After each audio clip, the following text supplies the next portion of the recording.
Don't get much closer than that, guys.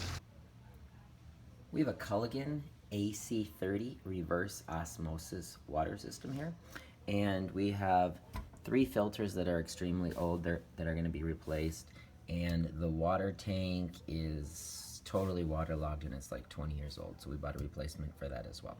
Now before we do any work, we need to make sure that we turn off the water. So first thing I'm going to do is I remove this water tank, which weighs about 20 pounds. It's super heavy. This is a push-pull, so what we're going to do is we're going to push this tube in, and then we're going to hold this little tab right here down and in, and then we're going to pull that tube out.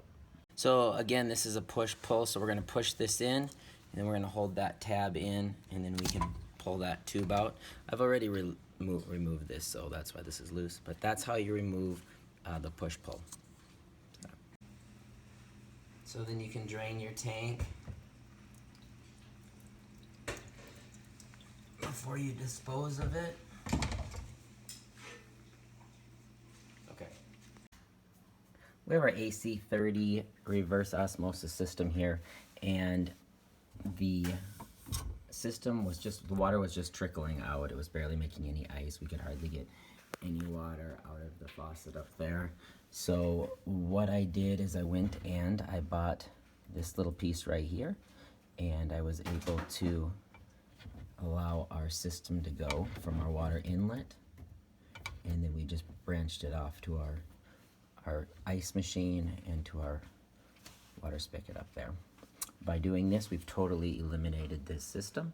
So if you want to do that, that's one thing you can do just to eliminate your reverse osmosis system and still have your little side spigot still work, although it's just regular water.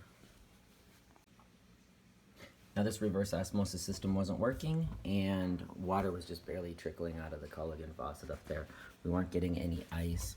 So what I did is I turned the water off, and then I ran our water inlet here, and I had to buy this, and it went from the larger size tubing to the smaller size, and I just fitted this piece in here. I have our water directly going in here, so it goes directly to that little faucet, and then it also goes to the ice maker. This is a way to totally bypass that reverse osmosis system until your parts come in. So our parts have come in now, so we're gonna continue working on this. Arrgh.